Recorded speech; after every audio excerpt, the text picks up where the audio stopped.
Admiral Kyung-min stood on the bridge of the massive battleship Eternal Glory, watching the stars through the main viewport. The ship was 3 kilometers long and packed with enough firepower to destroy a moon. For 300 years, ships like this had kept peace in the galaxy. The Velkari Empire ruled over 2,000 star systems, and nobody dared to challenge them.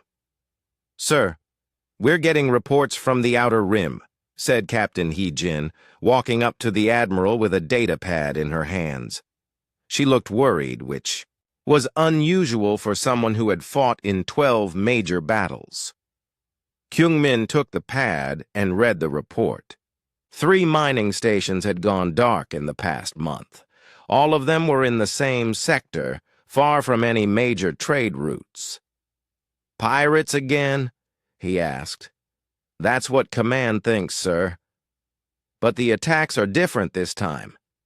Usually pirates take what they want and leave. These attackers destroyed everything. No survivors, no stolen cargo, nothing left but wreckage." The Admiral frowned. In his 40 years of service, he had seen every kind of enemy the galaxy could produce. The Zelthari had tried to rebel 15 years ago with their bioships. The Mokari had used stealth technology to raid shipping lanes. All of them had been crushed by Velkari military might. "Send the 4th Scout Fleet to investigate," Kyung-min ordered. "And tell them to be careful, even if it's just pirates dead. Pirates can't tell us where their base is." 3 days later, the 4th Scout Fleet reached the mining station in the Kepler system. Commander Tae-ho led 5 destroyers toward the asteroid belt where the station should have been. What they found made his blood run cold. The mining station was gone, not damaged, not abandoned, completely destroyed. Pieces of metal floated in space, some of them still glowing from whatever weapon had hit them. The asteroids around the station had been blasted apart, too.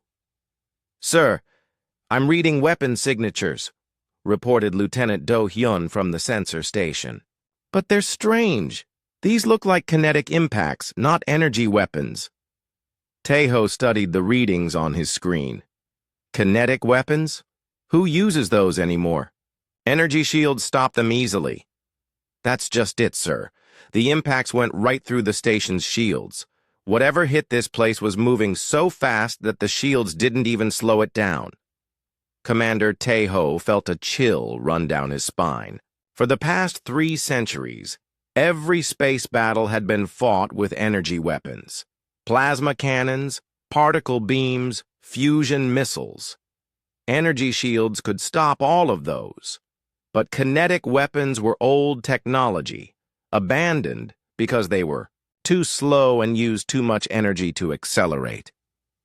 "How fast would something have to be moving to punch through our shields?" Tae-ho asked. Do-hyun ran some calculations. "At least 10% of light speed, sir. Maybe faster. But that's impossible. The energy needed to accelerate a projectile that fast would be enormous." But the evidence was right in front of them. Whatever had destroyed the mining station used weapons that shouldn't exist. Tae-ho ordered his ships to spread out and search for more clues. On the destroyer Silver Wind, Dr. So-young examined the wreckage more closely. She was a xenobiologist, trained to study alien life forms. But looking at the attack patterns, she realized this wasn't the work of any known species. "Captain," she called to Tae-ho over the communications link. "I think we need to consider that we're dealing with someone new. The attack patterns are too organized for pirates. This was a military operation." "Explain," Tae-ho said. So-young highlighted sections of the wreckage on her scanner. "Look at the targeting. They hit the power generators first, then the communications, array, then the weapon systems. This is standard fleet doctrine for disabling a station. But they did it with perfect precision in less than 30 seconds. The commander studied the data. The doctor was right. This wasn't random destruction. Someone had planned this attack very carefully. "Sir!" Do-hyun suddenly called out. "I'm detecting movement at the edge of the system. Multiple contacts coming in fast." Tae-ho rushed to the sensor display. 7 ships were approaching from the outer system. They were moving faster than any ship should be able to travel in normal space. "Can you identify them?" Tae-ho asked. "Negative, sir. The design doesn't match any known species. And, sir, they're not slowing down." Commander Tae-ho felt his heart start to race. Standard procedure was to slow down when approaching another fleet, to show peaceful intentions. These ships were accelerating. "All ships, raise shields and power weapons," Tae-ho ordered. "Send a message on all frequencies. Tell them to identify themselves and state their intentions." Lieutenant Yoon-ji at the communications station tried every known language and protocol. The approaching ships didn't respond. "Sir, I'm getting a better look at their ships," Do-hyun reported. "They're using fusion drives for propulsion. That's very old technology, but they're also heavily armed. I count at least 20 weapon ports on each ship. Fusion drives hadn't been used for warships in over a century. They were too slow and too easy to target. But these ships were moving faster than anything Tae-ho had ever seen. "Distance to contact?" he asked. 2 minutes at current speed, sir." Tae-ho had to make a decision. His 5 destroyers carried the most advanced weapons in the galaxy. Their plasma cannons could cut through any known armor. Their shields could stop any attack. These unknown ships might be fast, but they were clearly using primitive technology. "All ships, prepare to fire. We'll give them one more chance to surrender, then we destroy them." Dr. So-young grabbed his arm. "Commander, we should try to capture one of their ships. We need to learn who they are and where they came from." "Doctor, I appreciate your scientific curiosity, but my job is to protect Confederation space. These ships destroyed 3 of our stations. They're not responding to our communications. They're a threat, and I'm going to eliminate them." The unknown ships were close enough now that Tae-ho could see them on the main screen. They were ugly compared to Valkyrie ships. Instead of smooth curves and elegant lines, they were all angles and armor plating. They looked like they were built for war. 30 seconds to weapons range," Do-hyun announced. "Open fire as soon as they're in range," Tae-ho ordered. "Target their engines first. Maybe we can disable one for the doctor to study." But something unexpected happened. The unknown ships fired first. Tae-ho watched in shock as projectiles launched from the enemy ships. They looked like simple metal slugs, nothing compared to the sophisticated plasma bolts his ships fired. But these slugs were moving incredibly fast. The first projectile hit the destroyer Morning Star. It went right through the ship's shields like they weren't there. The slug punched through the hull, through the reactor chamber, and out the other side. The ship exploded in a brilliant flash of light. "Impossible," Tae-ho whispered. More projectiles slammed into his remaining ships. The Silver Wind took 3 hits and broke apart. The distant Thunder tried to turn away, but a slug caught it in. The engine section and the ship went dead in space. In less than 30 seconds, Tae-ho had lost 4 of his 5 ships. His own destroyer, the Swift Justice, was the only one left. "All power to engines!" he shouted. "Get us out of here!" As the Swift Justice fled toward the jump point, Tae-ho looked back at the unknown ships. They weren't pursuing him. They had simply stopped and were examining the wreckage of his fleet. Dr. So-young stood beside him, her face pale with shock. "Commander, we need to warn the Confederation. Whoever these people are, they have weapons that can penetrate our shields. Our entire defense strategy is based on energy shields stopping everything." Tae-ho nodded grimly.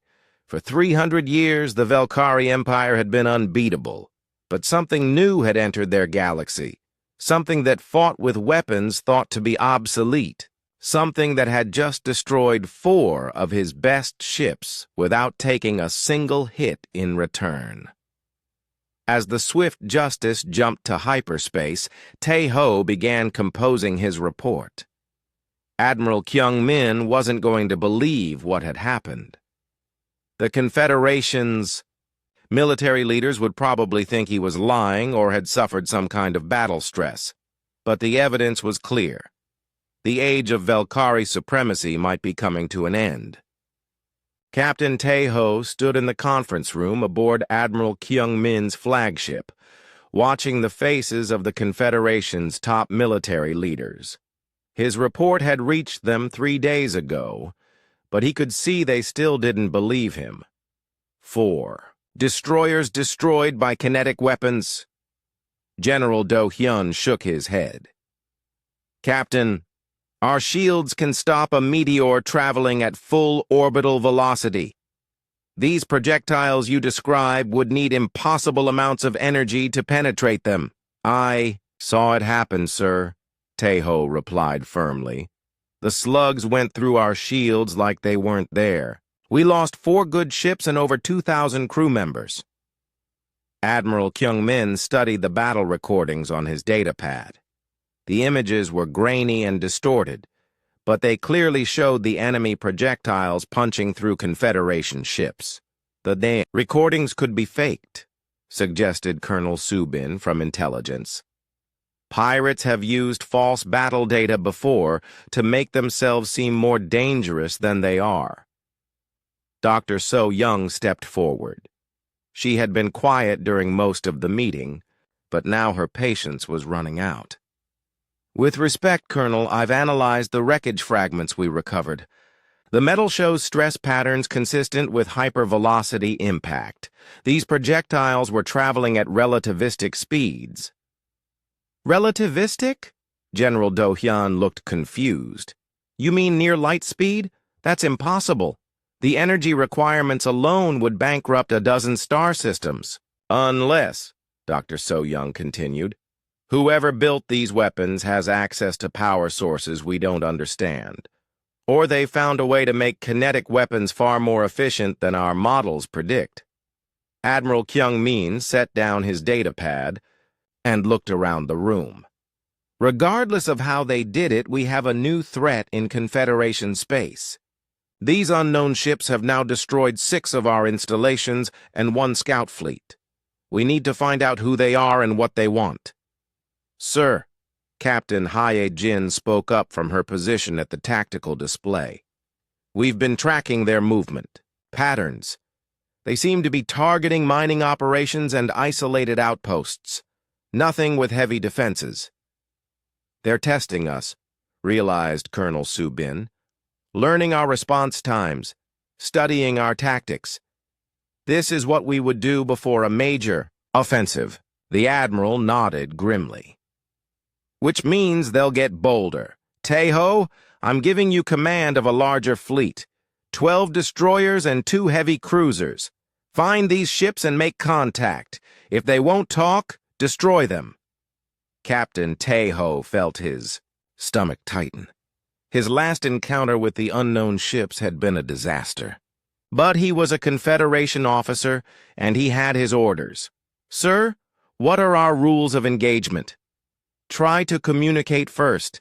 If they attack, defend yourself with full force, but try to capture at least 1 ship intact.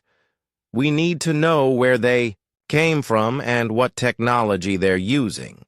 2 days later, Tae-ho's new fleet jumped into the Tau Ceti system. Intelligence had reported another mining colony gone silent, and long-range sensors had detected unknown ship signatures in the area. What they found was worse than anyone had expected. The mining colony on Tau Ceti Prime had been home to 50,000 people. Now it was a field of debris orbiting a dead planet. The orbital platforms had been reduced to molten slag. The surface installations were nothing but craters. Sweet stars. whispered Lieutenant Dongwu from the sensor station.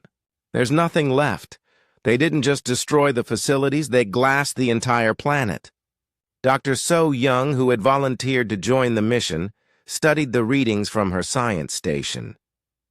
The thermal signatures suggest multiple kinetic strikes on the surface, meteors traveling fast enough to turn rock into plasma. Captain Taeho felt sick. This wasn't just military action anymore. These unknown attackers had committed genocide. "Sir?" Lieutenant Dongwu called out urgently. "I'm detecting new contacts at the edge of the system, same drive signatures as before." On the main screen, 7 ships appeared from behind a large asteroid. They were the same ugly angular vessels that had destroyed Taeho's scout fleet, but this time he had 14 ships instead of 5. "All ships, battle formations," Taeho ordered. "Raise shields and arm weapons. Open a channel on all frequencies." The communications officer tried every known language and mathematical sequence. The approaching ships remained silent. "Sir, they're accelerating toward us," reported Dongwu. "Same attack pattern as before. Distance to weapons range, 3 minutes at current speed." Taeho made his decision. "All ships prepare to fire. Target their engines with plasma cannons. Heavy cruisers, charge your main guns. This time would, though, be different." He had heavier ships with more powerful weapons. The 2 heavy cruisers alone carried enough firepower to destroy a small moon. Their shields were 3 times stronger than a destroyer's. Dr. So Young grabbed his arm. "Captain, let me try something first. I've been analyzing their previous attacks. There might be a pattern we can use to communicate. Doctor, these creatures just murdered 50,000 innocent people. I'm not interested in chatting with them. But we need to understand why they're doing this. Are they invading? Are they trying to claim territory? Or is this something else entirely?" Taeho looked at the tactical display. The unknown ships were getting closer, but they hadn't fired yet. Maybe the doctor was right. Maybe there was still a chance to avoid another battle. "You have 1 minute, Doctor. After that, we're shooting." Dr. So Young quickly programmed a message using mathematical sequences and basic physics principles. She transmitted it on multiple frequencies, hoping the aliens would recognize it as an attempt at communication. For 30 seconds, nothing happened. Then the unknown ships began to slow down. "They're responding!" So Young exclaimed. A complex series of signals came back, using the same mathematical structure she had sent. "What are they saying?" Taeho asked. "I'm not sure yet. The mathematics are correct, but the message structure is unfamiliar. Wait, I think they're asking about our intentions." Taeho felt a moment of hope. Maybe this could be resolved peacefully. "Tell them we want to talk. Ask them why they're attacking our colonies." Dr. So Young transmitted the message and waited for a response. When it came, her face went pale. "Captain, I think I understand now.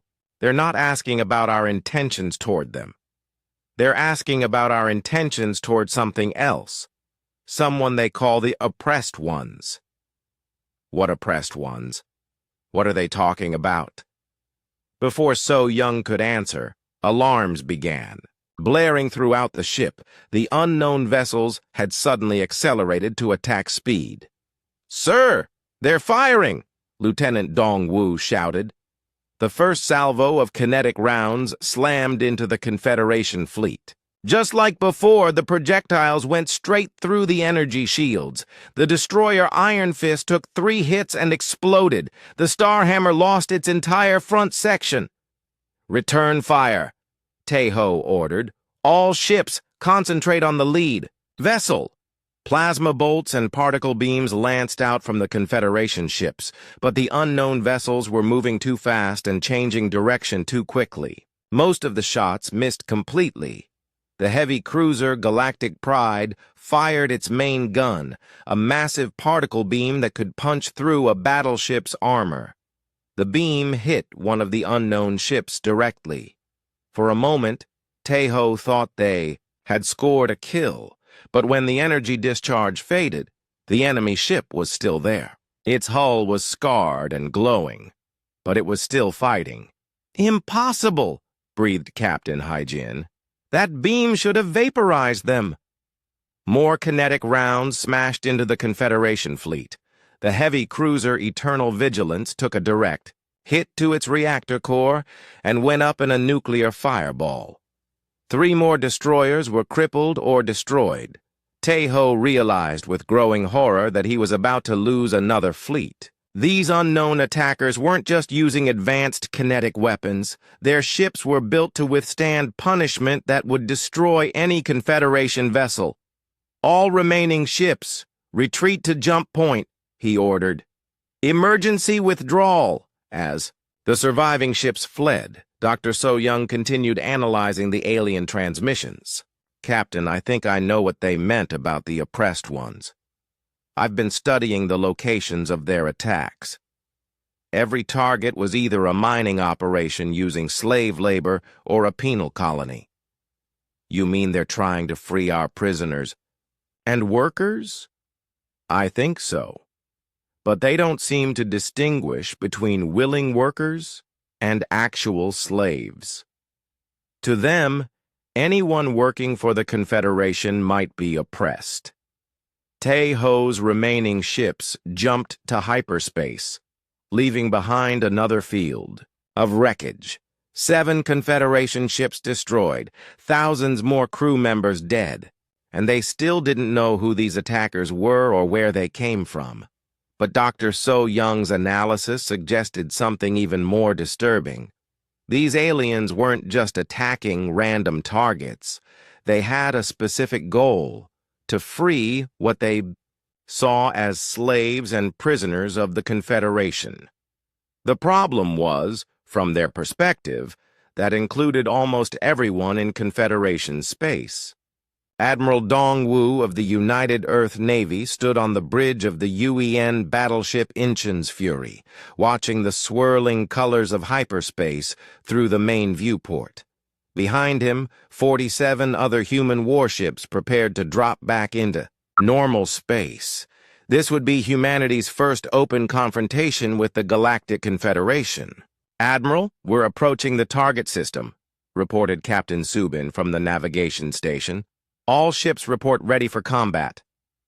Dongwu nodded. For the past 6 months, human scout ships had been observing Confederation forces, learning their tactics and studying their technology. The humans had also been listening to Confederation communications, slowly deciphering their languages and understanding their military protocols.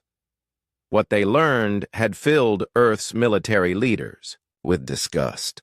The Galactic Confederation wasn't a peaceful alliance of free worlds. It was an empire built on slavery and oppression, held together by military force and the threat of orbital bombardment. "Drop to normal space in 30 seconds, Subin announced. "All ships, stand by for immediate combat." The human fleet emerged from hyperspace in perfect formation. Spread out across several million kilometers, 48 warships appeared simultaneously at different points around the Proxima Centauri system. Admiral Dongwu had chosen this system carefully. It contained a major Confederation military base and a slave processing facility where captured aliens were sorted for different types of forced labor. Intelligence reports suggested over 1 million sentient beings were held there against their will. "Sir, Confederation ships are responding," reported Lieutenant Young Ho from the communications station. "I count 36 vessels, including 2 heavy cruisers." On the main tactical display, red dots representing enemy ships began moving toward the human fleet. They were following standard Confederation doctrine, trying to concentrate their forces for a unified attack. "Patch me through to all ships," Dongwu ordered. When the channel opened, He spoke clearly and calmly. "This is Admiral Dong Wu of the United Earth Navy. You are harboring over 1 million enslaved sentient beings in violation of basic moral law. Release them immediately and surrender your ships, or we will take them by force." The response came quickly, transmitted in heavily accented English. "Unknown vessels, this is Admiral Jinwoo of the Confederation Defense Force. You are in violation of Confederation space. Withdraw immediately or face destruction." Dongwu smiled grimly. He had expected this response. The Confederation had never faced an enemy that could match their technology, so they assumed their threats would work on everyone. "Admiral Jinwoo," Dongwu replied, "my ships carry weapons that can penetrate your energy shields. Your plasma cannons and particle beams are useless against our armor. This is your final warning. Surrender now." There was a long pause before Jinwoo responded. When he did, his voice was filled with amusement. "Your primitive kinetic weapons cannot threaten modern warships. We have been monitoring your previous attacks. You may have surprised some patrol fleets, but you face the Proxima Defense Squadron now. We will crush you." "Then you have chosen poorly," Dongwu said and cut the channel. Captain Subin looked up from her tactical station. "Sir, enemy ships are moving into attack formation. They'll be in weapons range in 3 minutes. Signal all ships. Execute. Battle Plan Alpha. Target the heavy cruisers first." The human fleet began to move. Instead of concentrating their forces like the Confederation expected, the human ships spread out even further. Each vessel began accelerating toward a different target. Captain Heywan commanded the UEN destroyer Soul's Pride. Her ship was one of the newer Earth vessels, built specifically for fighting in space. Unlike the sleek, elegant Confederation ships, human warships were ugly and practical. They were covered in armor plating and bristled with weapons. "Captain," reported her weapons officer, "we have a lock on the enemy heavy cruiser Galactic Hammer. Railguns charged and ready." Heywan studied her tactical display. The enemy cruiser was 3 times the size of her destroyer and carried enough firepower to level a city. But she had seen what human weapons could do to Confederation ships. "Fire," she ordered. The Soul's Pride shuddered as its main railgun fired. The tungsten projectile accelerated to 15% of light speed in less than a second. At that velocity, it carried more kinetic energy than a fusion bomb. The projectile hit the Galactic Hammer dead center. The cruiser's energy shields flared briefly, then collapsed as the tungsten rod punched through them like tissue paper. The projectile tore through the ship's hull, through its reactor chamber, and out the other side. The heavy cruiser broke apart in a brilliant explosion that lit up the entire system. "Direct hit," reported the weapons officer. "Enemy cruiser destroyed." Similar scenes played out across the battlefield as human ships engaged their targets. The destroyer Busan Thunder put 3 railgun rounds through a Confederation battleship. The cruiser Daegu's Wrath used its missile batteries to overwhelm an enemy destroyer's defenses. Admiral Jin Woo watched in horror as his fleet was systematically destroyed. These human ships were moving faster than anything he had ever seen. Their weapons penetrated shields that should have been impenetrable, and their targeting was impossibly accurate. "All ships concentrate fire on the nearest human vessel," he ordered desperately. "Use everything we have." The remaining Confederation ships turned their weapons toward the UEN destroyer Gwangju's Hammer. Plasma bolts and particle beams converged on the human ship from 6 different directions, but Captain Bo-Ram had anticipated this. As the energy weapon struck her ship, she activated the Gwangju's Hammer's special defensive system. Instead of energy shields, human ships used layers of ablative armor and electromagnetic fields. The plasma bolts struck the ship's armor and scattered harmlessly. The particle beams were deflected by the magnetic fields.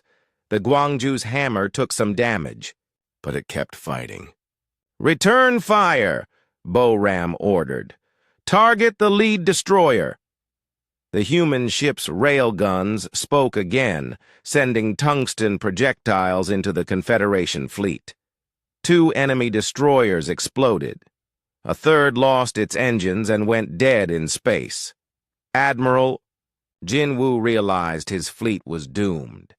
In less than 10 minutes, he had lost 28 ships. The humans had lost none. "Signal general retreat," he ordered. "All ships, withdraw to hyperspace." But Admiral Dongwu had anticipated this as well. As the Confederation ships tried to flee, they found their hyperspace jump points blocked by human vessels that had been waiting in ambush. "Attention Confederation ships," Dongwu broadcast. "Your retreat routes are blocked. Surrender now, and your crews will be treated according to the laws of war. Continue fighting, and you will be destroyed." Some Confederation captains chose to surrender. Others tried to fight their way out. None of them succeeded. When the battle was over, the human fleet had destroyed 34 Confederation warships and captured 2 others. The humans had taken minimal damage and lost no ships. Captain Da-Un led the boarding parties that secured the slave processing facility.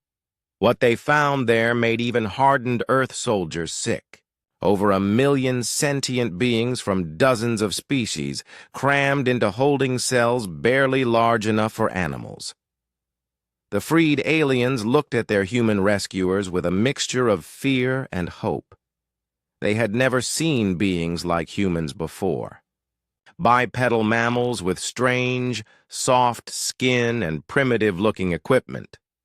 But these creatures had just defeated the mighty Confederation fleet. Dr. Ki-moon, the fleet's xenobiologist, worked to communicate with the freed slaves. Using translation software and basic sign language, he learned their stories. They came from dozens of worlds that had been conquered by the Confederation. Some had been enslaved for generations. "Admiral," Dr. Ki-moon reported to Dongwu, "these people want to know what we plan to do with them. They're afraid we're just another conquering species." Dongwu thought carefully before responding. Earth had debated this question for months before launching their first attacks. What was humanity's ultimate goal in this war? "Tell them," Dongwu said finally, "that we're going to send them home, all of them.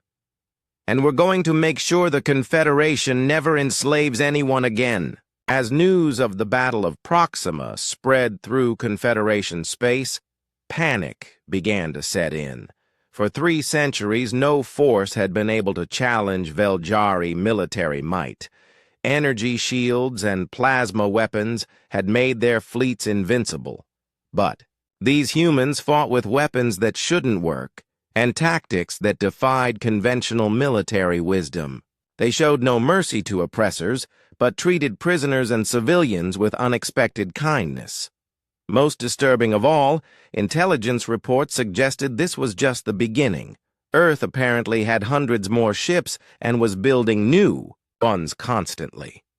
The humans weren't just raiders or pirates. They were preparing for a full-scale war. Admiral Dongwu stood on his bridge, watching as the last of the freed slaves boarded transport ships bound for their home worlds. In his report to Earth Command, he would recommend escalating the conflict. The Confederation's evil went deeper than they had imagined. It was time to show the galaxy what happened when humanity decided to go to war. General Do-hyun paced back and forth in the Confederation High Command Center, his face red with anger. The holographic display in the center of the room showed the Proxima system, where the scattered wreckage of his third fleet still floated. In space, 34 ships destroyed, he said for the 10th time. 34 of our best warships, wiped out by primitive aliens using metal slugs. How is this possible? Admiral Kyung-min sat at the conference table, studying reports from the few surviving officers. The humans are using relativistic kinetic weapons. Their projectiles travel fast enough to punch through our energy shields. I know what they're using, Do-hyun snapped. What I want to know is how we stop them. Dr. Hyo-rin, the Confederation's chief military scientist, cleared her throat. General, I've been analyzing the human technology. Their weapons aren't actually that advanced. The real advantage is their power generation systems. They're producing far more energy than should be possible for ships that size. So build better power generators, Do-hyun said. It's not that simple. Our energy distribution systems are designed for plasma weapons and particle beams. Converting to kinetic weapons would require rebuilding our entire fleet. Colonel Subin from Intelligence spoke up. Sir, we have a bigger problem than their weapons. These humans have been studying us for months, maybe years. They know our language, our tactics, our ship designs. They've been preparing for this war longer than we realized. Do-hyun stopped pacing and stared at her. What do you mean, preparing for war? They attacked us first. Actually, sir, we attacked them first. My analysis shows that human ships were only targeting slave facilities and military outposts. They were trying to free prisoners, not conquer territory. Those weren't prisoners. They were workers and convicts serving their sentences. Colonel Subin hesitated before responding. Sir, the humans apparently don't recognize the distinction. To them, anyone held against their will is a slave. General Do-hyun felt his anger rising. These humans dared to judge Confederation justice. For 300 years, their system had maintained order across 2,000 worlds. The threat of forced labor kept rebellion to a minimum. How many ships do they have? He asked. Unknown, sir. Our long-range scouts have detected at least 200 human vessels, but there are probably more. They're building new ships constantly. Do-hyun made his decision. Mobilize the 2nd, 4th, and 7th fleets. We're going to end this threat before it spreads. Find their home world and destroy it. Meanwhile, in the Outer Rim territories, Colonel Yoon-ji led a battalion of human ground forces through the ruins of Mining Station Delta 7. Her soldiers moved carefully through the underground tunnels, searching for survivors. The Confederation had abandoned this facility when human ships appeared in the system, but they had left behind over 10,000 alien workers with no food or supplies. Many of them were too weak to even stand. Medic! Called out Sergeant Tae-ho, who had found a group of malnourished aliens huddled in a storage room. We need medical assistance here. Dr. Young-seo rushed over with her medical kit. The aliens cowered when they saw her approach, clearly expecting more abuse. But the human doctor spoke gently in their own language as she examined them. It's okay, she said in broken Zelthari. We're here to help. You're safe now. Colonel, Yoon-ji had seen dozens of facilities like this one. The Confederation's work camps were really slave labor operations designed to extract maximum resources while spending minimal money on worker welfare. The conditions were horrific. Colonel, reported Lieutenant Jin Woo over the radio, we found the main holding area. There are at least 5,000 aliens down here, but many of them are in bad shape. Yoon-ji made her way to the lower levels of the facility. What she found there made her sick to her stomach. Thousands of sentient beings packed into cramped cells, many of them showing signs of malnutrition and disease. Children separated from their parents. Elderly aliens too weak to work left to die. How long have you been here? She asked one of the prisoners through her translator. 7 years, the alien replied. My world was conquered when I was just a child. They said we would work for 5 years to pay for the cost of the invasion, then be freed, but they kept adding new charges to our debt. This was the reality of Confederation justice. Entire species enslaved to pay for their own conquest, with debts that could never be repaid. You're going home, Yunji told the alien. All of you are going home. News of human liberation operations spread quickly through the underground networks that connected oppressed populations across the galaxy. Slaves began sabotaging equipment and staging uprisings, knowing that human ships might be coming to help them. On the industrial world of Kepler 442b, over 50,000 alien workers seized control of the orbital manufacturing platforms. They had heard stories of human soldiers who fought like demons against oppressors, but showed mercy to the innocent. The Confederation response was swift and brutal. Admiral Yun Seo led a fleet of 20 ships to retake the platforms. When the workers refused to surrender, he ordered orbital bombardment of the facilities. "Sir," protested Captain Heywan, "there are civilians down there. Workers' families, children. They chose rebellion," Yun Seo replied coldly. "They must face the consequences." But before the bombardment could begin, new contacts appeared on the fleet's sensors. 12 human ships dropped out of hyperspace, moving at incredible speed toward the Confederation fleet. Captain Bo Ram commanded the UEN cruiser Daejeon's Vengeance. Her ship was one of Earth's newest designs, built specifically for engaging larger enemy fleets. When she saw the Confederation ships preparing to bombard civilian targets, her decision was easy. All weapons, target the lead battleship. Railguns and missiles, full spread. The Daejeon's Vengeance opened fire at maximum range, sending tungsten projectiles and nuclear-tipped missiles toward Admiral Yun Seo's flagship.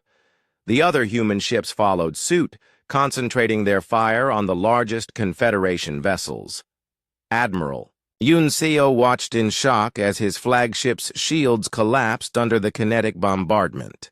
The tungsten rounds punched clean through his ship's armor, while the nuclear missiles overwhelmed his point defense systems.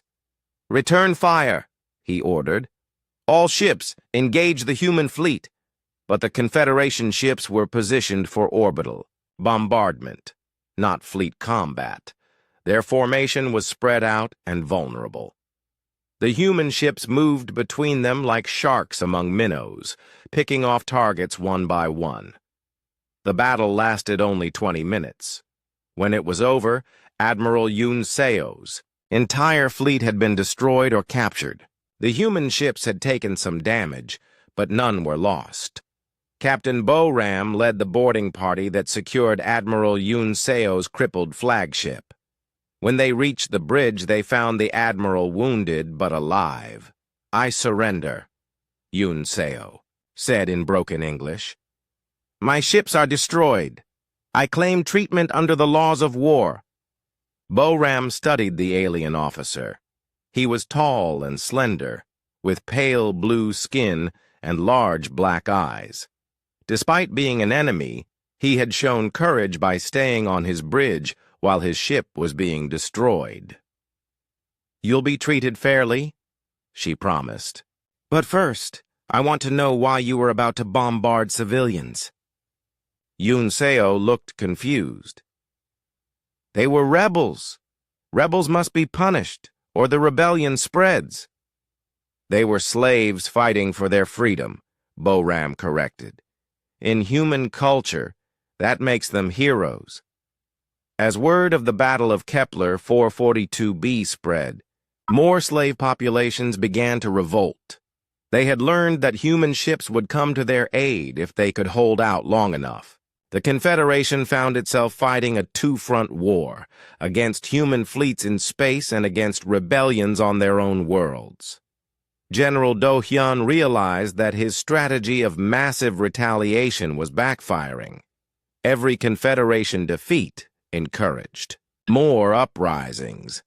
Every harsh crackdown gave the humans more propaganda to use against them, but he also knew that the Confederation couldn't survive if they appeared weak.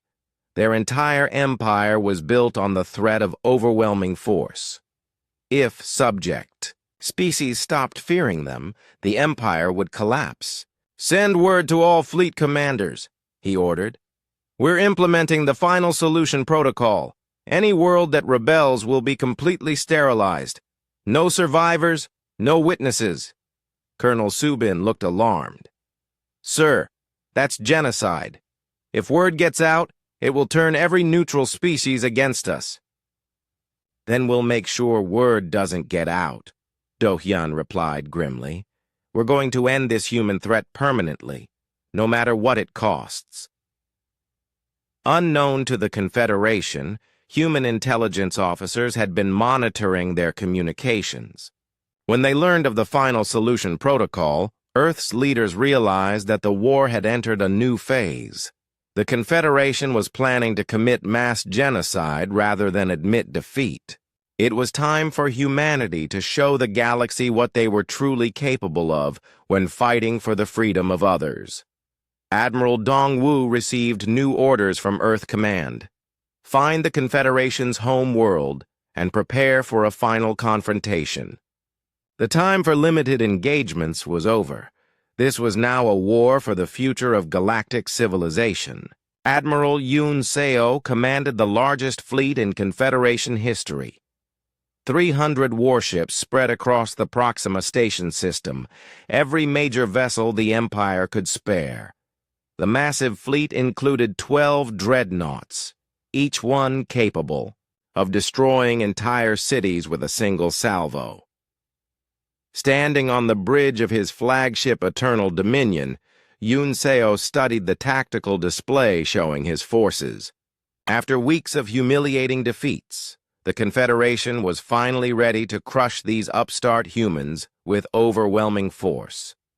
"Sir, long-range sensors are detecting incoming ships," reported Captain Hae-won from her position at the sensor station.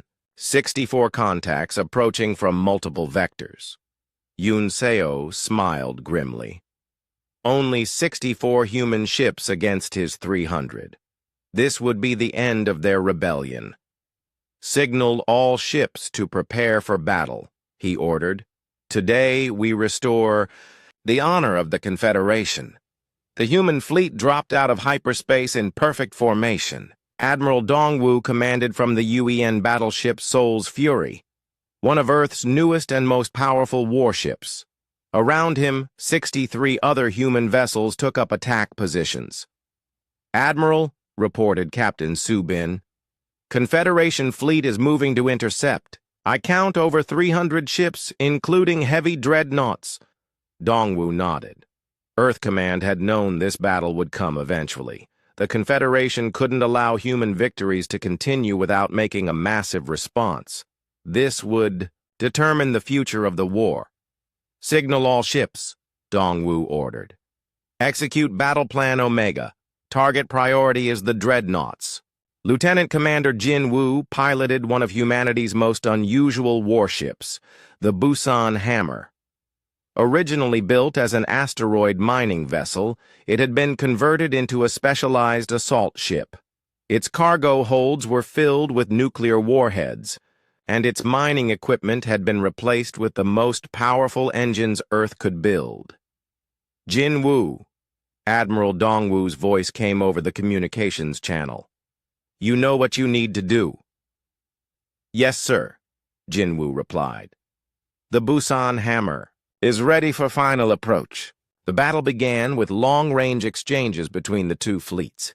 Confederation plasma cannons and particle beams lanced out toward the human ships, while human railguns returned fire with tungsten projectiles traveling at relativistic speeds. Captain Bo-ram commanded the UEN destroyer Incheon's Pride. Her ship darted between the massive Confederation dreadnoughts, using its superior speed and maneuverability to avoid the heavy plasma batteries. "Target the lead dreadnought's engines," she ordered her weapons officer. "Full spread. All railguns. The Incheon's pride shuddered as its main weapons fired. 6 tungsten projectiles, each one accelerated to 20% of light speed, slammed into the massive Confederation ship. The dreadnought's shields flared and collapsed, and the projectiles punched deep into its hull. But the huge ship kept fighting. Unlike smaller vessels, dreadnoughts were built to absorb tremendous damage and keep functioning. "Railguns recharging," reported the weapons officer.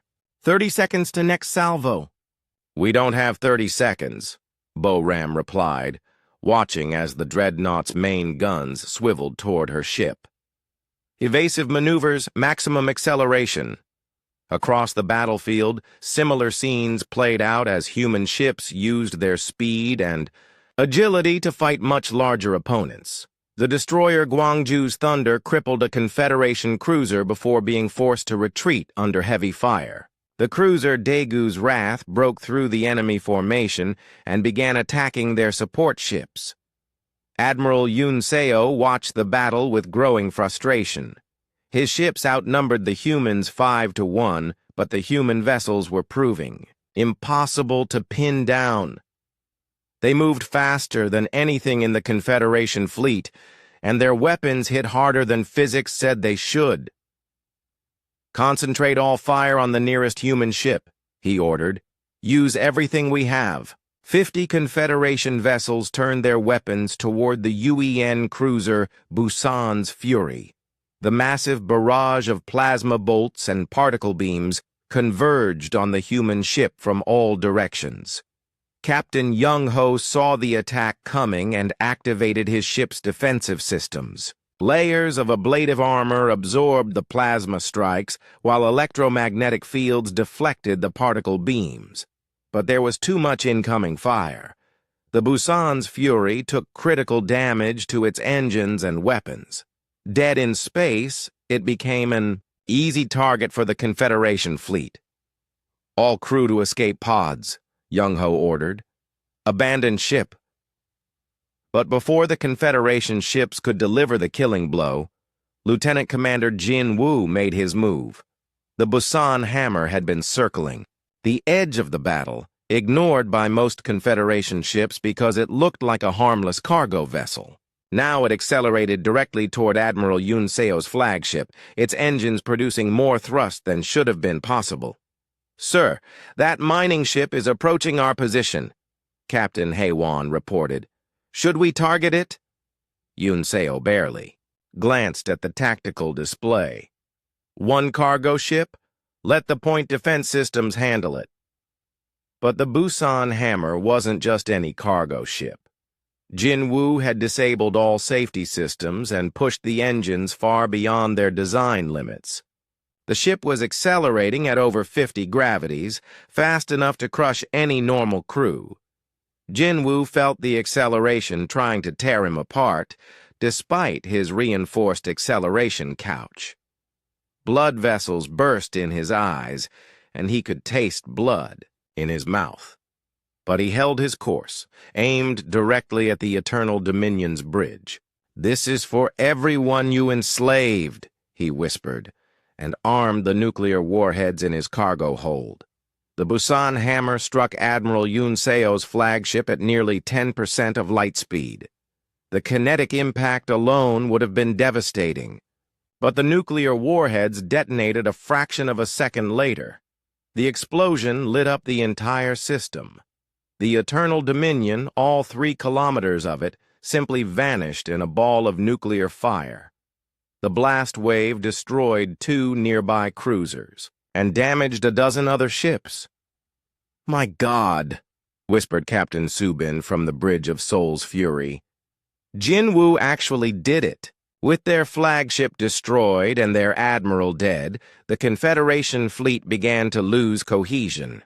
Some ships tried to continue the fight, but others started to retreat.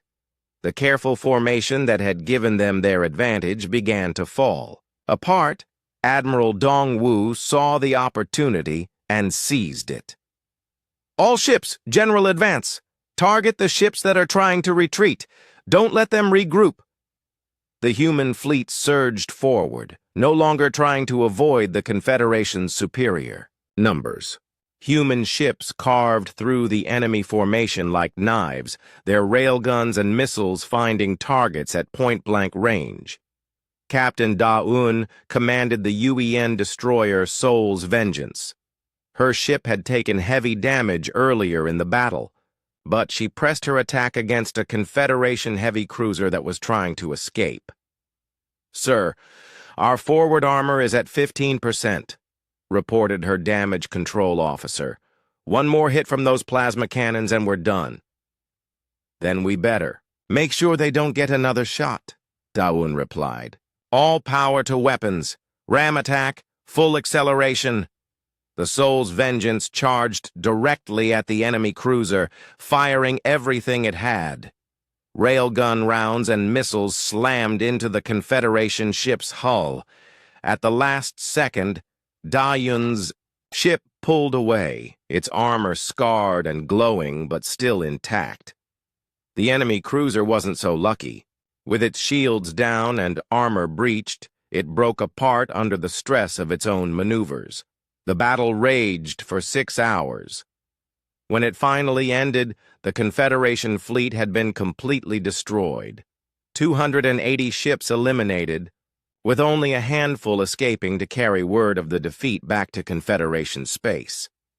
The human fleet had paid a heavy price for victory. 18 ships destroyed and dozens more damaged, but they had proven that even overwhelming numbers couldn't guarantee Confederation victory. Captain Kyung-min was one of the few Confederation officers taken alive. When human Marines brought him before Admiral Dong-Wu, his face was filled with shock and disbelief. "How?" he asked in broken English.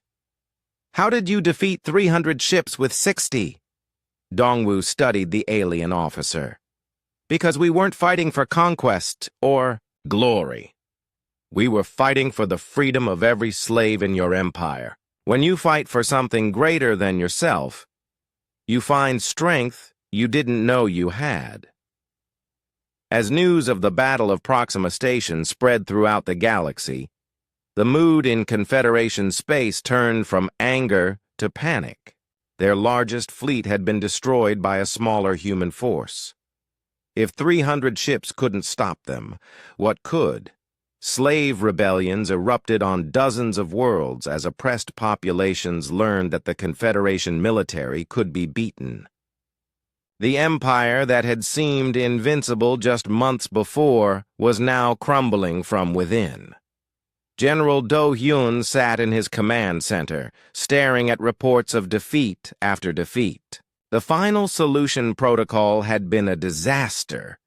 Several worlds had been sterilized, but the humans had simply used the genocide as propaganda to turn neutral species against the Confederation. "Sir," Colonel Subin said quietly, "I'm receiving reports that several member worlds are considering surrender. They want to negotiate separate peace deals with the humans." Du-Yun closed his eyes. The Empire was falling apart, but he still had one option left: the planet-killer weapon hidden in the Vega system. If he could destroy Earth itself, the human threat would end. It was time to activate the Confederation's ultimate weapon, regardless of the cost. Dr. Hyo-Rin sat in her research lab aboard the secret facility orbiting Vega Prime, surrounded by data displays showing the complete tactical history of human military operations. For weeks, she had been studying every recorded battle between human and Confederation forces, trying to understand how these aliens had achieved the impossible. "Computer, replay the Battle of Kepler 442b, she commanded. "Focus on human tactical responses to superior numbers." The holographic display showed the engagement where 12 human ships had destroyed Admiral Yoon Seo's 20-ship fleet. Dr. Hyo-Rin watched as the human vessels moved through the Confederation formation, striking with surgical precision and then vanishing before return fire could be effective. Analysis complete, the computer announced. Human vessels demonstrate tactical flexibility 340% higher than Confederation standard. Their response time to changing battlefield conditions is 67% faster than optimal Confederation doctrine allows. Hyo-Rin rubbed her tired eyes. She had been awake for 36 hours straight, but the deadline General Do-hyun had given her was only 2 days away. The planet-killer weapon was almost ready for deployment, but first she needed to understand why conventional forces had failed so completely. Computer, display human weapon efficiency ratings compared to Confederation estimates. New data filled the screen, showing that human kinetic weapons were performing far beyond what physics models predicted they should be capable of. Their railguns hit harder, their missiles were more accurate, and their ships moved faster than the available power should have allowed. The humans aren't just using different technology, she realized. They're using it better than we use ours. Captain Young-ho was leading the evacuation of Centauri colony when the first reports of civilian massacres reached his ship. The Confederation had begun implementing what they called deterrent strikes, orbital bombardments of civilian populations on worlds that had declared independence. "Sir," reported Lieutenant Yunji from the communication station, "we're receiving distress calls from the Altair system. Confederation ships are bombarding the surface. They're targeting schools and hospitals." Young-ho felt sick to his stomach. The war had taken a terrible turn. What had begun as a campaign to free slaves had become a fight against genocide. "How long until our relief fleet reaches Altair?" he asked. 18 hours at maximum speed, sir." "Too long. By then, there won't be anyone left to save." This was the reality of fighting an enemy with faster-than-light travel. The Confederation could strike at civilian targets throughout their empire while the smaller human fleet struggled to protect everyone. For every world the humans liberated, 2 more were being destroyed in retaliation. Colonel Subin watched from her command post as another wave of human ships jumped into the Rigel system. These weren't warships. They were hospital ships and transports coming to evacuate refugees from the latest Confederation atrocity. Over the past month, Subin had seen her faith in the Confederation completely destroyed. She had joined the military to protect innocent people, not to participate in genocide. When General Do-hyun had ordered the orbital bombardment of civilian targets, many officers like her had begun to question their loyalty. "Ma'am," her aide whispered, "Colonel Ki-moon is asking if you've made your decision." Subin looked around the command center where she had served for 15 years. Half the officers here were having the same crisis of conscience she was experiencing. They had sworn an oath to protect the Confederation. But what happened when the Confederation became the enemy of innocent life? "Tell Colonel Ki-moon that the 47th Infantry Regiment is ready to defect," she said quietly. "But we want guarantees that our families will be protected." Similar conversations were taking place throughout Confederation space. Military units were surrendering to human forces or simply refusing orders to attack civilian targets. The empire that had once seemed unshakable was fracturing from within. Dr. So Young worked frantically in the medical bay of the UEN hospital ship Mercy's Call, treating survivors of the latest Confederation attack on the colony world of New Haven. The orbital bombardment had killed over 2 million people in less than an hour. "Doctor, we have incoming casualties from the surface," called Nurse Tae-ho. "Severe radiation burns, plasma exposure, the children are in the worst condition." So Young looked at the burned and broken bodies being brought into her medical bay and felt rage building inside her. These weren't military targets. They were families who had done nothing except declare their independence from an oppressive empire. "Set up radiation treatment in Bay 3, she ordered, "and get me every dose of stem cell therapy we have. Some of these children might still be savable." As she worked to save lives, So-Young listened to the reports coming in from other star systems. The Confederation was systematically destroying any world that showed signs of rebellion. Entire species were being wiped out to make an example. "For others, Doctor," one of her patients whispered in broken English. The alien was a young mother whose children had been killed in the bombardment. "Why do they hate us so much? We only wanted to be free." So-Young had no answer. How could she explain that some beings were willing to commit genocide rather than admit they were wrong? Admiral Dongwu stood in the war room aboard Earth's newest command ship, studying reports from across the galaxy. The tactical situation was becoming impossible. For every Confederation military target the humans destroyed, the enemy retaliated. Against 3 civilian populations. "Sir," reported General Sung Min, "we're getting reports of mass surrenders from Confederation military units. Entire fleets are refusing orders to attack civilian targets." "Good," Dongwu replied. "But it's not enough. As long as Do Hyun and his extremist faction control the High Command, the killing will continue." Captain Haewon looked up from her intelligence briefings. "Admiral, we've intercepted communication suggesting the Confederation is preparing some kind of ultimate weapon, something called Project Starfall." Dongwu felt a chill run down his spine. "Starfall? What kind of weapon?" "Unknown, sir, but the communications originated from a classified facility in the Vega system. Heavy security, multiple defensive fleets. A planet killer," Dongwu realized. "They're building a weapon to destroy Earth." This changed everything.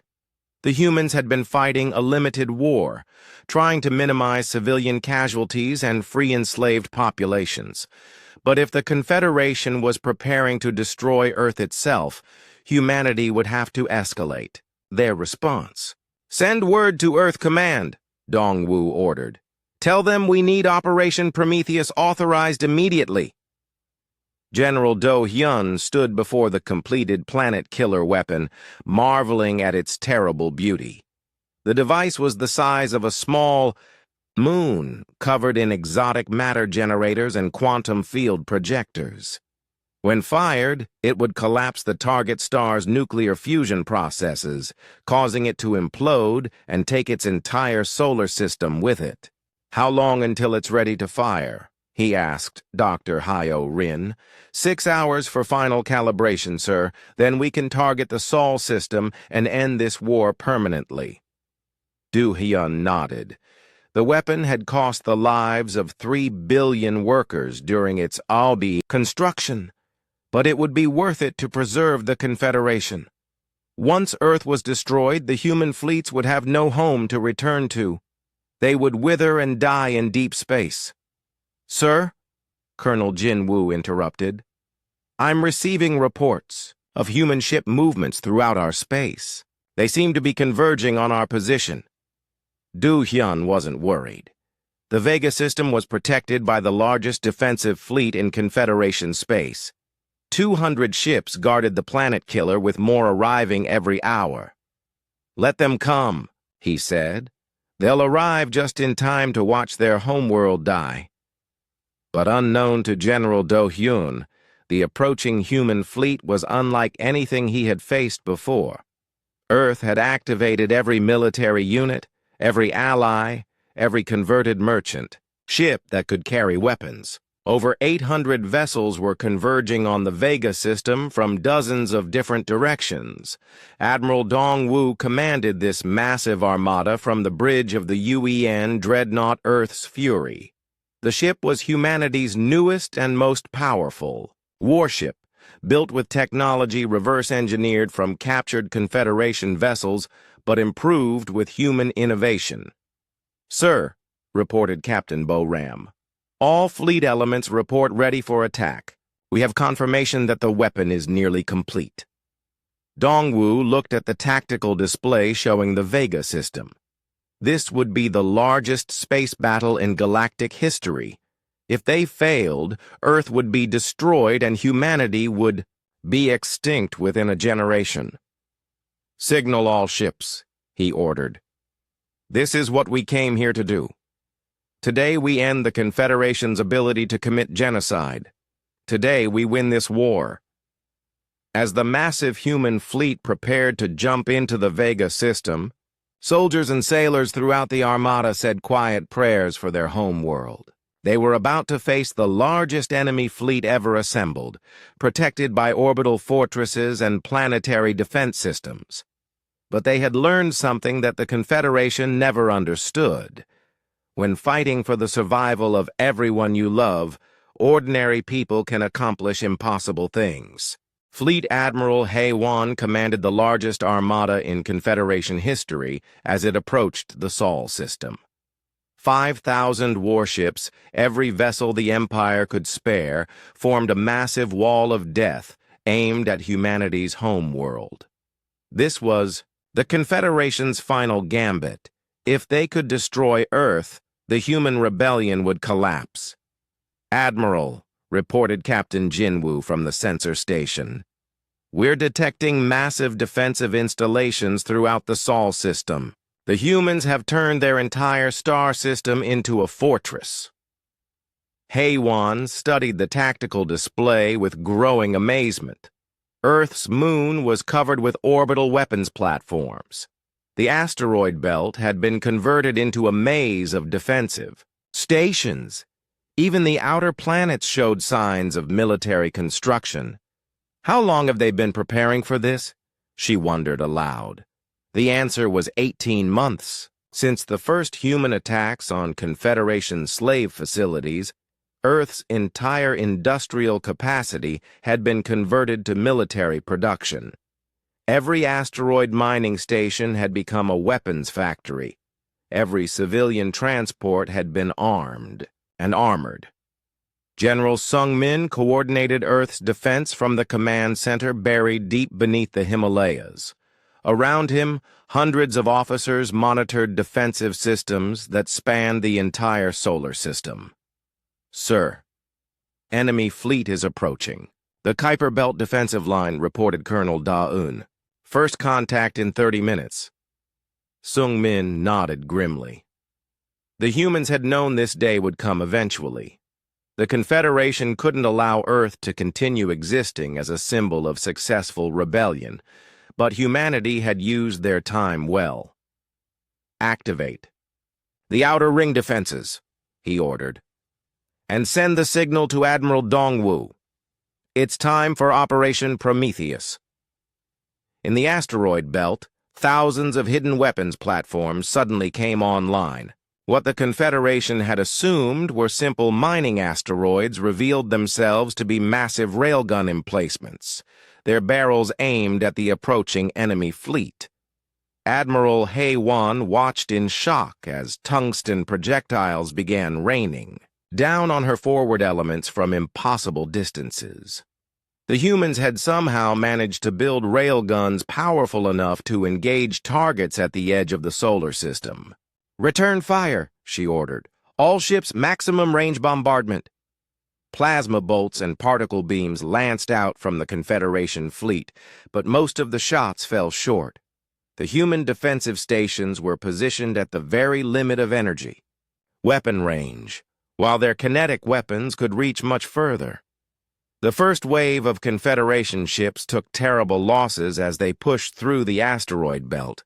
Hidden weapons platforms emerged from concealment to fire devastating salvos, then disappeared back into the maze of rocks and debris. Captain Young-ho piloted his destroyer Busan's Thunder through the chaotic battle in the asteroid belt. His ship was one of 50 human vessels hiding among the defensive stations, waiting to ambush enemy ships that broke through the outer defenses. "Contact bearing 27 Mark IV, reported his weapons officer. Confederation heavy cruiser engines damaged, limping toward the inner system. Perfect target, Young-Ho replied. All weapons, fire at will. The Busan's thunder emerged from behind a large asteroid and opened fire on the damaged enemy ship. Railgun rounds punched through the cruiser's weakened shields and tore into its hull. Secondary explosions rippled along the ship's length before it finally broke apart. "Good kill," reported the weapons officer. "Enemy vessel destroyed." But Young-Ho could see dozens more Confederation ships pushing through the defensive line. The asteroid belt fortifications were taking a terrible toll on the enemy fleet, but they couldn't stop all 5,000 ships. Admiral Heiwan's fleet had been reduced to 4,000 vessels by the time they reached Mars' orbit. The Red Planet had been converted into a massive fortress, its surface bristling with planetary defense cannons and missile silos. "Admiral," Captain Jinwoo reported, "the humans are launching everything they have. Thousands of missiles incoming from Mars and the inner asteroid belt. The sky filled with nuclear-tipped missiles as Earth's defenders threw everything they had at the Confederation fleet. Point defense systems on the alien ships worked frantically to shoot down the incoming warheads, but there were simply too many targets. Hundreds of nuclear explosions lit up the space around Mars as human missiles found their targets. Confederation ships vanished in balls of atomic fire, while others limped away with critical damage. But the enemy fleet kept coming. 3,000 ships, then through the Mars defensive line and approaching Earth's moon. Captain Boram commanded the lunar defense grid from her position in the underground command center on the moon's far side. The lunar surface had been hollowed out and filled with the most powerful weapons humanity could build. "All stations report ready," she announced to Admiral Dongwu via quantum communication link. "Lunar defense grid standing by." "Execute lunar." "Thunder," Dongwu replied from his position aboard the approaching relief fleet. The moon's surface erupted as thousands of weapon emplacements opened fire simultaneously. Mass driver cannons hurled tungsten slugs the size of buildings at the Confederation fleet. Particle beam arrays carved through enemy formations. Nuclear missile batteries launched continuous salvos. Admiral Heiwan watched helplessly as her fleet was torn apart by the lunar defenses. In 15 minutes of concentrated fire, she lost another 1,000 ships. But the surviving vessels were now close enough to return fire effectively. "All ships, target the lunar installations," she ordered. "Destroy everything on that moon's surface." Plasma cannons and fusion missiles rained down on the moon, turning vast sections of its surface into molten glass. One by one, the human defensive positions were silenced by overwhelming firepower. Captain Boram felt her command center shake as enemy fire got closer to her position. "All stations, continue firing until the last possible moment," she ordered her gunners. "Make every shot count." The lunar defense grid fought until it was completely destroyed, taking another 500 Confederation ships with it. But Admiral Heiwan still had over 1,500 vessels left, more than enough to sterilize Earth's surface. "Signal the fleet," she commanded. "Prepare for orbital bombardment. Target all population centers simultaneously." But as the Confederation fleet moved into position around Earth, Admiral Dongwu's relief force finally arrived. The human admiral had spent the past month gathering every Allied ship he could find. Former Confederation officers who had defected brought their vessels.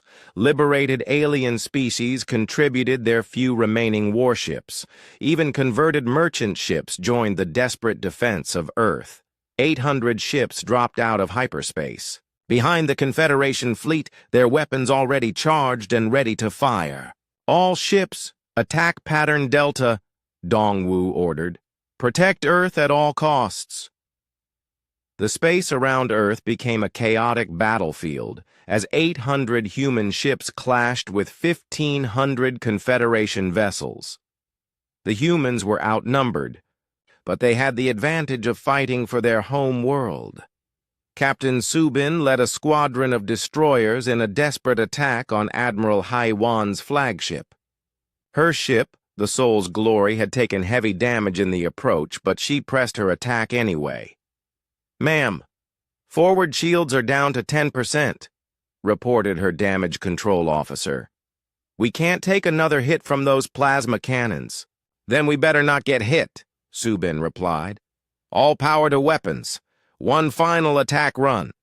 The Soul's Glory charged directly at the enemy flagship, firing everything it had.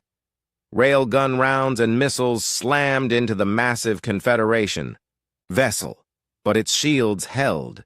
As Subin's ship passed beneath the enemy dreadnought, she triggered her final weapon, a nuclear self-destruct charge.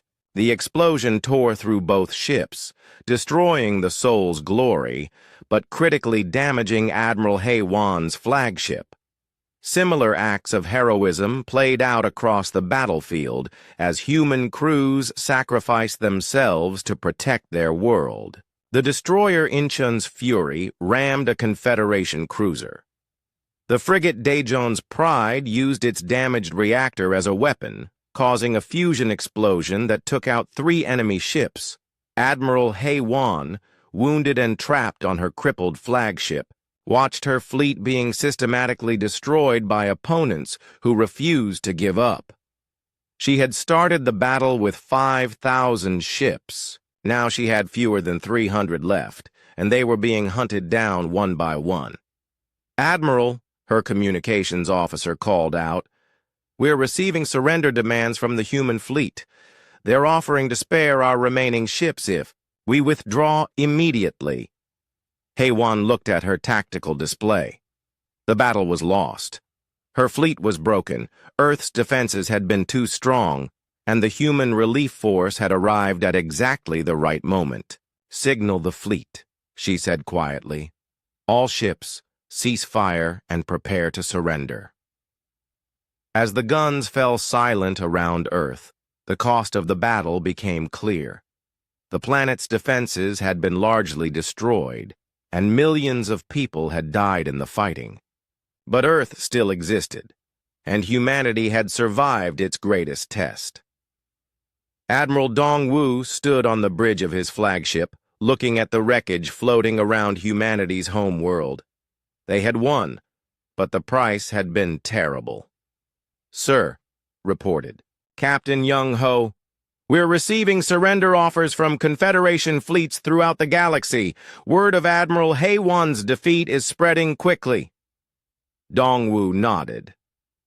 The Confi. Admiral Haiwan sat alone in the detention cell aboard the UEN cruiser Justice's Dawn, staring at the metal walls that had become her world. 3 months had passed since the Battle of Seoul, and she was the sole surviving flag officer from the Confederation's final fleet. The door opened and Admiral Dongwu entered the cell.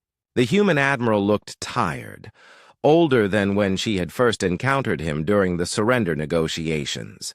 The weight of rebuilding galactic civilization was clearly taking its toll. "Admiral Haiwan," he said, sitting across from her at the small table. "The War Crimes Tribunal is ready to hear your testimony." She looked up at him with her large, dark eyes. "What difference does it make? My empire is gone. My people are scattered across 100 refugee camps. I've already lost everything that mattered to me." "You can help us understand why," Dongwu replied. "Help us make sure nothing like the Confederation ever rises again." Haiwan laughed bitterly. "You really don't understand, do you? You think the Confederation was evil from the beginning, but it wasn't. We started as protectors, just like you. We fought against pirates and slavers. We brought peace to chaotic star systems." "Then what happened?" Dongwu asked genuinely. "Time," she said simply. Centuries of power. Generations of leaders who forgot why we started fighting in the first place. The Confederation became the very thing we had once opposed, and we were too proud to admit it. Dongwu studied her face carefully. And you think the same thing will happen to humanity? Power corrupts, Haewon replied. It always has. Your people are already making the same mistakes we did. I've heard about your protection agreements with liberated worlds. How long before protection becomes control? How long before you decide that some species aren't capable of governing themselves? The human admiral was quiet for a long moment. Her words hit closer to home than he wanted to admit. Even now, Earth's leaders were debating how much control to exercise over former Confederation territories. Maybe you're right, he said finally, but we have to try. The alternative is letting the galaxy fall back into chaos. Commander Boram stood on the bridge of the UEN destroyer Soul's Hope, watching as another group of former slave ships departed for their home worlds. Over the past 3 months, humanity's fleets had been working constantly to return freed, slaves to their original planets. Captain, reported Lieutenant Tai-Ho, that's the last transport from the Kepler mining stations. All 15,000 Zelthari are finally going home. Boram nodded, but she felt no satisfaction. For every group they sent home, they discovered 3 more slave facilities that needed liberation. The Confederation's empire of oppression had been vast beyond imagination. Ma'am, Tai-Ho continued, we're receiving new orders from Earth Command. We're to proceed to the Vega system for reassignment. The Vega system had become humanity's new military headquarters after the destruction of the planet killer weapon. It was from there that President Ki Moon was coordinating the establishment of what the media was calling the Human Protectorate. President Ki Moon stood before the assembled representatives of 47 liberated species in the Great Hall that had once housed the Confederation Senate. The building on the former capital world of Velkar Prime had been damaged in the fighting, but it was still the most logical place to hold this historic gathering. Friends and allies, Ki Moon began, speaking through universal translators to the diverse crowd before him. We gather today not as conquerors and conquered, but as free beings united in our determination to prevent the horrors of the past from returning. The audience listened carefully. Some species, like the Zelthari and Mokari, had been enslaved for so long that they had almost forgotten what freedom meant. Others, like the Altarians, had been fighting underground resistance movements for generations. The Human Alliance offers protection to any world that requests it, Ki Moon continued. But we will not impose our will on those who choose their own path. The galaxy has seen enough of imposed rule.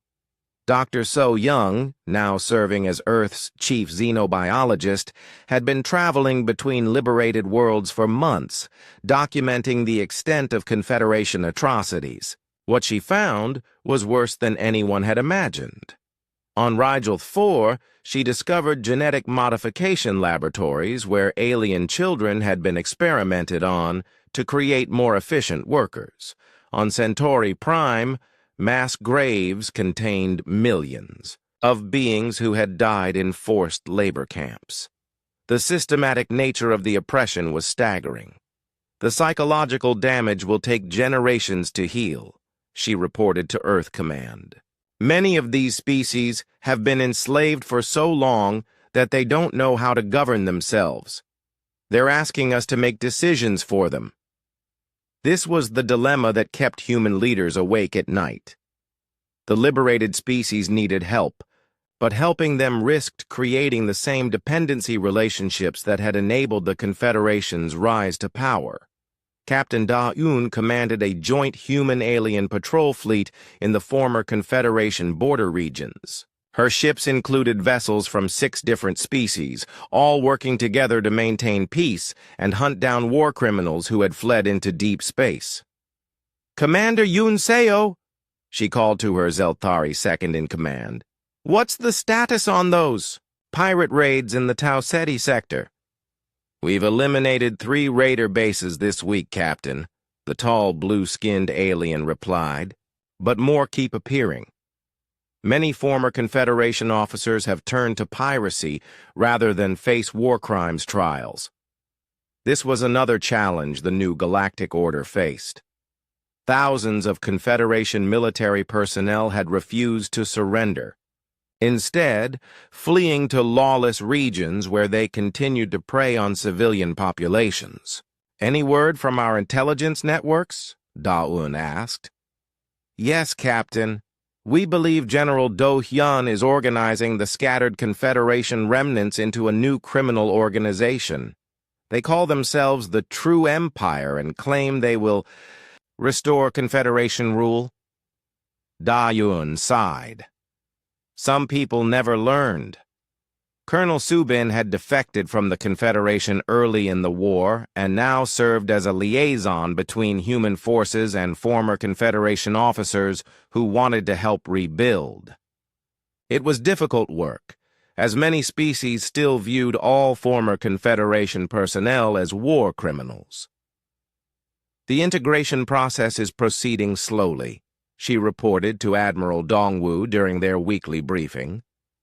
Many former Confederation officers want to help, but the liberated species don't trust them. There have been several incidents of violence. What kind of incidents? Dongwu asked.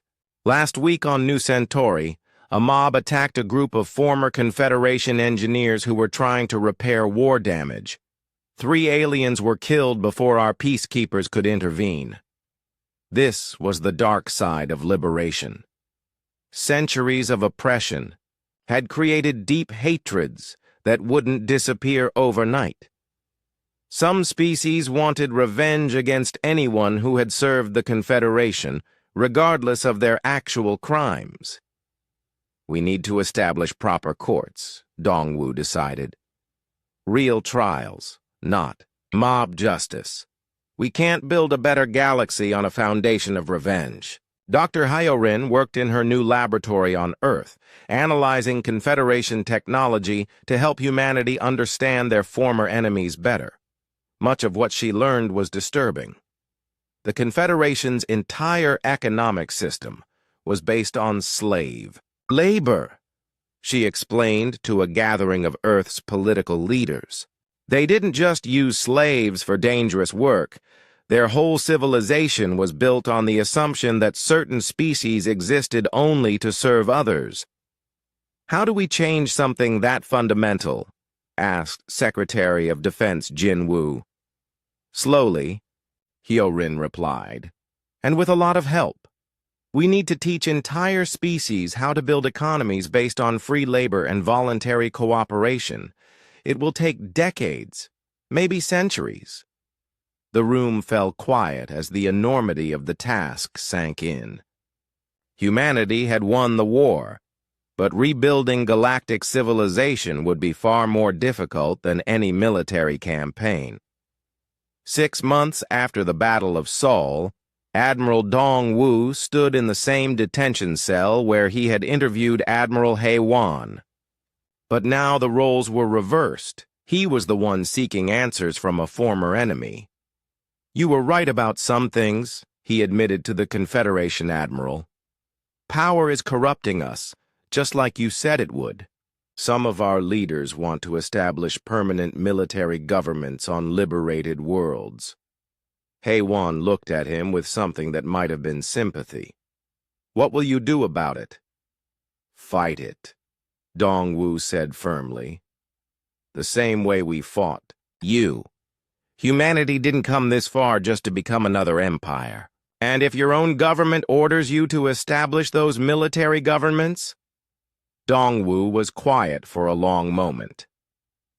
Then I guess we'll find out if humans are really any different from the Confederation. 1 year after the end of the war, Captain Young-Ho commanded a mixed human-alien fleet patrolling the former Confederation border regions. His crew included beings from 12 different species, all working together to maintain the fragile peace. "Captain," reported his communications officer, a young Zelthari named Kreeth, "we're receiving a distress call from the mining colony on asteroid XK-47. They're under attack by unknown raiders." "Set course for XK-47, Young-Ho ordered. "Maximum speed." As his ships raced toward the embattled colony, Young-Ho reflected on how much had changed. A year ago, he had been fighting for humanity's survival. Now he was fighting for something much larger. The idea that